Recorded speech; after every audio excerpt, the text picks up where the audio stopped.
คุณอาจจะเป็นหนึ่งในผู้พเนจรจากนอกโลกก็ได้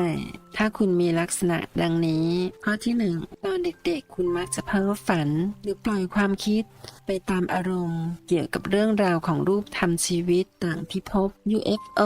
โลกอื่นๆการท่องอวกาศและชีวิตความเป็นอยู่ของดินแดนในฝันอยู่เสมอจนบางทีครอบครัวของคุณยังเคยคิดเลยว่าคุณออกจะดูเพี้ยนๆอยู่สักหน่อยแต่ก็ไม่รู้ว่าทำไม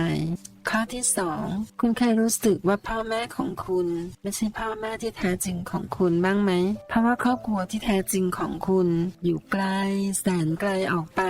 และซุกซ่อนอยู่บางทีคุณก็เคยคิดว่าทุกสิ่งทุกอย่างที่อยู่รอบๆตัวคุณมันไม่ได้เป็นอย่างที่มันควรจะเป็นและมันก็ทำให้คุณหวนระลึกได้ว่าชีวิตจริงของคุณอยู่ที่ไหนสักแห่งหนึ่งที่ไกลออกไป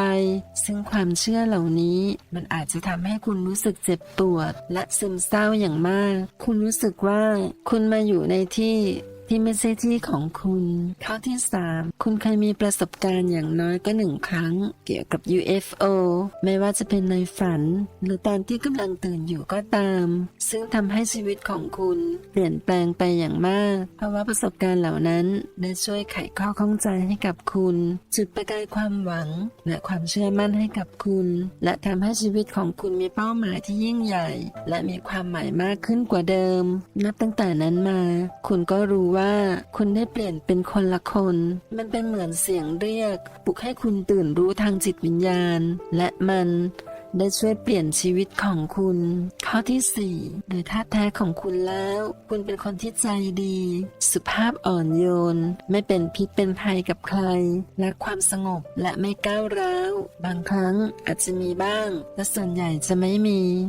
และในสถานการณ์ใดๆที่ต้องมีใครสักคนยอมเสียสละทำอะไรสักอย่างหนึ่งคนคนนั้นก็มักจะเป็นคุณเพราะมันเป็นนิสัยที่ชอบเสียสละของคุณอยู่แล้วการกระทำที่โหดร้ายป่าเถื่อนแบบมนุษย์โลกทั่วไป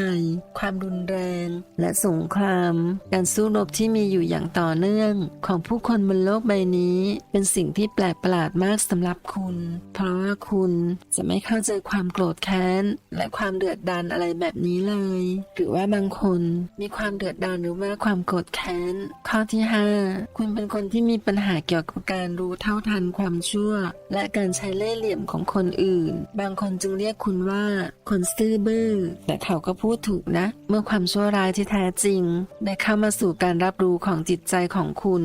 คุณจะล่าถอยไปอยู่ในความหวาดกลัวและขยะแขยง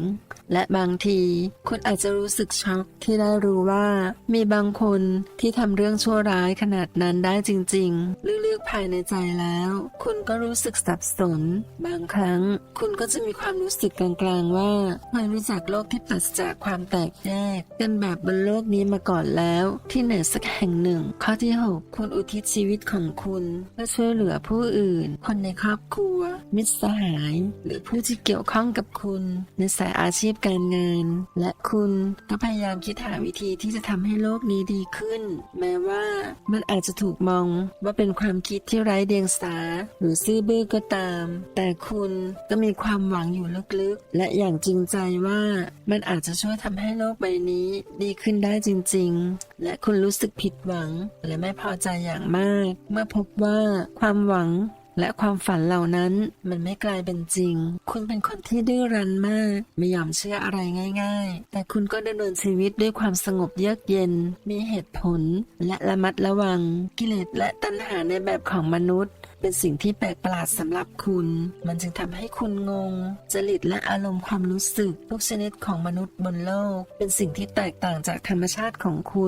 ณจะใช้ความคิดในการวิเคราะห์เรื่องราวต่างๆที่ผ่านเข้ามาในชีวิตของคุณเสมอจนคนอื่นๆมักบอกว่าคุณอยู่แต่ในความคิดของตนเองซึ่งนั่นก็เป็นความจริงและคนที่ขี้สงสัยอย่างมากเหล่านี้บางคนก็อาจเป็นนักวิทยาศาสตร์อัจฉริยะก็ได้ข้อที่ 8 คุณเป็นคนที่หลงใหลในนิยายวิทยาศาสตร์วรรณคดี ละคร ภาพยนตร์แฟนตาซี เช่นเรื่อง The Lord of the Ring รวมถึงงานศิลปะที่ออกแนวเพ้อฝันเป็นอย่างมาก ถ้าคุณเลือกได้ คุณก็จะเลือกที่จะมีชีวิตอยู่ในความเพ้อฝันของตัวเอง หรือในอดีต หรือในอนาคต มากกว่าในปัจจุบันนี้ บางครั้ง คุณก็รู้สึกว่าชีวิตบนโลกใบนี้มันช่างน่าเบื่อ และไร้ความหมายสักนิดกระไร และคุณก็อยากไปอยู่ในโลกที่สมบูรณ์แบบ และน่าตื่นเต้นมากกว่านี้ ความคิดและความรู้สึกแบบนี้มีอยู่กับคุณมานานแล้ว ข้อที่9คุณจะมีความสนอกสนใจ และความกระหายใคร่รู้ แบบไม่รู้จบเกี่ยวกับเรื่องราวของ UFO สิ่งมีชีวิตบนดาวดวงอื่นๆ โลกอื่น หรืออารยธรรมอื่นๆบนโลกในยุคโบราณ เช่น ยุคแอตแลนติสหรือเลมูเรีย บางครั้ง คุณก็รู้สึกเหมือนกับว่า คุณเคยอยู่ที่นั่นมาก่อนแล้วจริงๆ และอาจจะได้กลับไปอีกในสักวันหนึ่ง และบนชั้นหนังสือของคุณ อาจจะมีหนังสือประเภทนี้อยู่บ้าง จริงๆ แล้วคำถามในข้อนี้เป็นอีกคำถามหนึ่งที่ช่วยเผยความลับให้รู้ว่าคุณเป็นผู้ที่มาจากนอกโลกหรือไม่เพราะว่ามีเพียงผู้พเนจรจากฟากฟ้าและวิญญาณต่างมิติผู้เข้ามาสวมร่างเท่านั้นที่จะมีความกระหายใคร่รู้อย่างลึกซึ้งแบบไม่รู้จบเกี่ยวกับโลกอื่นๆข้อที่10คุณเป็นคนที่มีความสนใจอย่างแรงกล้าเกี่ยวกับความลี้ลับของจิตวิญญาณทั้งในแบบของโลกตะวันออกและโลกตะวันตกทางด้านทฤษฎีและปฏิบัติโดยที่ลึกๆข้างในแล้วคุณรู้สึกว่าคุณเคยมีความสามารถมากกว่านี้เพียงแต่ว่าคุณอาจจะสูญเสียมันไปเท่านั้นคุณอาจจะรู้สึกว่าคุณไม่จำเป็นต้องไปฝึกฝนอะไรเพิ่มเพราะว่าคุณมีมันพร้อมอยู่แล้วเพียงแต่ว่าคุณอาจจะหลงลืมมันไปแล้วเท่านั้นเองคนอื่นๆอาจจะรู้สึกแปลกใจนิดหน่อยกับสิ่งที่คุณคิดและสนใจอยู่นี่แต่คุณกลัวว่ามันไม่ใช่แค่นั้นหรอกมันต้องมีอะไรอื่นอีกข้อที่11คุณเป็นคนหนึ่งที่สามารถรับการสื่อสารทางโทรจิตกับรู้ทันชีวิตต่างพิภพหรือต่างภพภูมิได้แต่คุณก็ตระหนักรู้อยู่ว่าเป้าหมายในชีวิตของคุณก็คือเพื่อให้ความช่วยเหลือผู้อื่นช่วยเหลือในด้านของการเจริญเติบโตและคุณก็ตระหนักรู้อยู่ว่าเป้าหมายในชีวิตนี้ของคุณก็คือเพื่อให้ความช่วยเหลือผู้อื่นช่วยเหลือในด้านการเจริญเติบโตและวิวัฒนาการด้านจิตวิญญาณของพวกเขาถ้าเป็นเช่นนี้ก็แสดงว่าคุณไม่ได้หลับไหลอยู่อีกต่อไปแล้วคุณคือผู้พเนจรจากฟากฟ้าแน่นอนข้อที่12คุณรู้สึกว่าบางทีชีวิตทั้งชีวิตของคุณช่างรู้สึกแปลกแยกจากคนอื่นมากมายเสียเหลือเกินและดูเหมือนว่ามันไม่เคยเข้ากันได้เอาซะเลยบางทีคุณอยากจะเหมือนกับคนอื่นๆคุณพยายามที่สุดแล้วที่จะเหมือนคนปกติหรือพยายามคิดว่าตัวเองก็เหมือนกับคนอื่นๆแล้วแต่ผลที่ออกมาก็คือคุณก็ยังรู้สึกว่าตัวเองแตกต่างจากคนอื่นอยู่ดีมันเป็นความรู้สึกที่กลัวจริงๆว่าจะไม่สามารถหาที่จะไม่ทำให้คุณรู้สึกแบบนี้ได้อีกบนโลกใบนี้นี่เป็นลักษณะเฉพาะทั่วไปของเหล่าผู้พเนจรจากฟากฟ้านะคะเป็นอย่างไรบ้างคะเพื่อนๆมีเหตุการณ์ตรงกับข้อไหนบ้างสามารถพูดคุยใต้คลิปได้เลยนะคะถือว่าเรามาแชร์ประสบการณ์การยกระดับจิตวิญญาณไปด้วยกันอย่างน้อยเราก็ยังไม่ได้โดดเดี่ยวยังมีเพื่อนๆที่มาจากที่อื่นลงมาทำหน้าที่หรือภารกิจ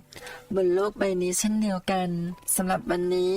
ต้องขอตัวก่อนนะคะไว้พบกันใหม่ในคลิปต่อๆไปสวัสดีค่ะ